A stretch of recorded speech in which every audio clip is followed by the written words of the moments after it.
قرآن کو صرف ایسے نہیں پڑھنا ہے کہ میں نے صبح تلاوت کی، کیا پڑھا میں نے وہ سمجھا نہیں، کیا اس میں کرنا ہے، کیا حلال ہے کیا حرام ہے، کیا جائز ہے کیا ناجائز ہے، کون سا کام کیسے کرنا ہے۔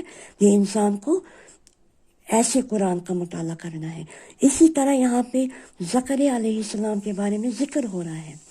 زکریا علیہ السلام نے دعا کی، اے میرے اللہ مجھے اولاد عطا کر۔ اور میں نے آپ کو بولا زکریا علیہ السلام نے کیوں اولاد کا ذکر کیا۔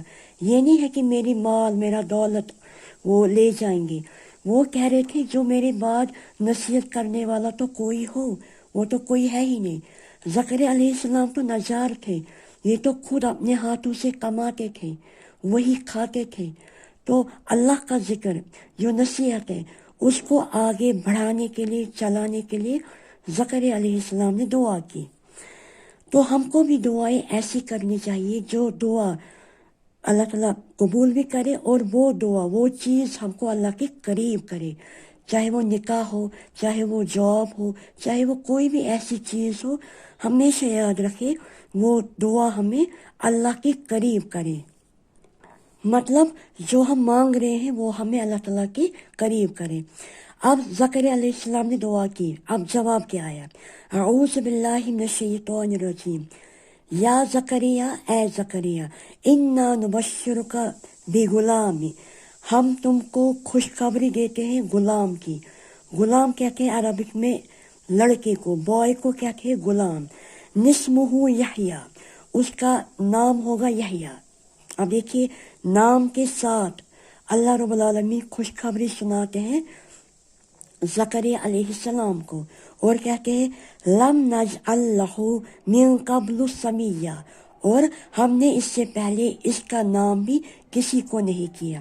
یعنی کہ جو زکریا علیہ السلام کا بیٹا ہونے والا تھا یحییٰ، اس کا نام ہوگا، اور یحییٰ جو ہے کسی کا نام پہلے ایسا نام نہیں رکھا گیا تھا۔ یہ ہے اس کا مطلب جو علماء کرام ہیں اور جو مفسرین ہیں۔ آپ دیکھو قبول ہو گئی دعا، زکریا علیہ السلام نے دعا کی اور دعا قبول ہو گئی۔ اب تعجب ہوا، حیرانی ہوئی، خوشی اتنی ہوئی کہ اب زکریا علیہ السلام حیران ہوئے۔ وہ کہنے لگے قال، انہوں نے کہا ربی اے میرے اللہ، انا یکون لی غلام، مجھے کیسے لڑکا ہوگا، انا یکون لی غلام وکانت امراتی عاقرا وقد بلغت من الکبر عتیا۔ میرے اللہ میرے ہاں لڑکا کیسے ہوگا، میری بیوی تو بانجھ ہے اور میں خود بڑھاپے کی انتہائی کو پہنچ چکا ہوں۔ میں نے پہلے کہا عمر ہو گئی تھی، بڑھاپا آ گیا تھا، بزرگ تھے دونوں۔ یہ کہتے ہیں اے میرے اللہ کیسے مجھے اولاد ہوگی، کیسے مجھے غلام ہوگا، لڑکا ہوگا، جبکہ میری بیوی تو بانجھ ہے اور میں خود جو میری عمر ہے اب میں بوڑھا ہو چکا ہوں۔ اللہ تعالیٰ کیا کہتے ہیں جواب میں؟ قال، اللہ رب العالمین کہتے ہیں کذالک، ایسے ہی، قال ربک هو علی حین وقد خلقتک من قبل ولم تک شیئا۔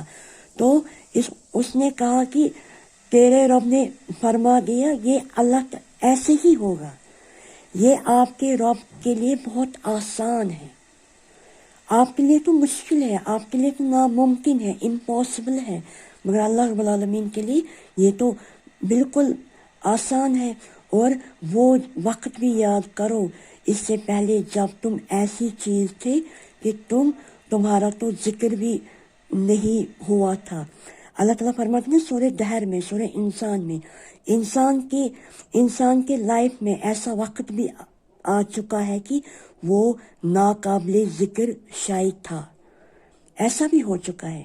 یعنی کہ ہماری تخلیق کے بارے میں اللہ تعالیٰ فرماتے ہیں کہ انسان کی لائف میں ایسا دور بھی آ چکا ہے جب وہ ناقابل ذکر شاید تھا۔ کون؟ انسان میں بھی آپ کو لگتا ہے کہ اب ایک ایسے ہوگا پاسبل، اللہ تعالیٰ کے لیے تو آسان ہے، مجھ پر یہ بالکل آسان ہے، تمہیں کیا پتا تو خود جب کہ کچھ نہ تھا میں تجھے پیدا کر چکا ہوں. جب آپ بھی کچھ نہیں تھے تو میں نے پیدا کیا آپ کو بھی. اب پھر کیا ہوتا ہے, کیا علامت آتی ہے کہ جیسے جس سے پتہ چلتا ہے زکریا علیہ السلام کو اولاد ہونے والی ہے. کیا ہوتا ہے پھر انشاءاللہ اس کا ذکر اگلی بار. امید کرتی ہوں آپ کو سمجھ آیا ہوگا. اللہ تعالیٰ سے دعا ہے کہ اللہ تعالیٰ ہم سب کی جائز جو مراد ہے وہ اللہ تعالیٰ پوری کرے. اللہ تعالیٰ ہم سب کو خیر سے نوازے. اللہ تعالیٰ وہ ہم کو عطا کرے جو ہمیں اللہ رب العالمین کے قریب لے جائے. والسلام علیکم ورحمۃ اللہ وبرکاتہ.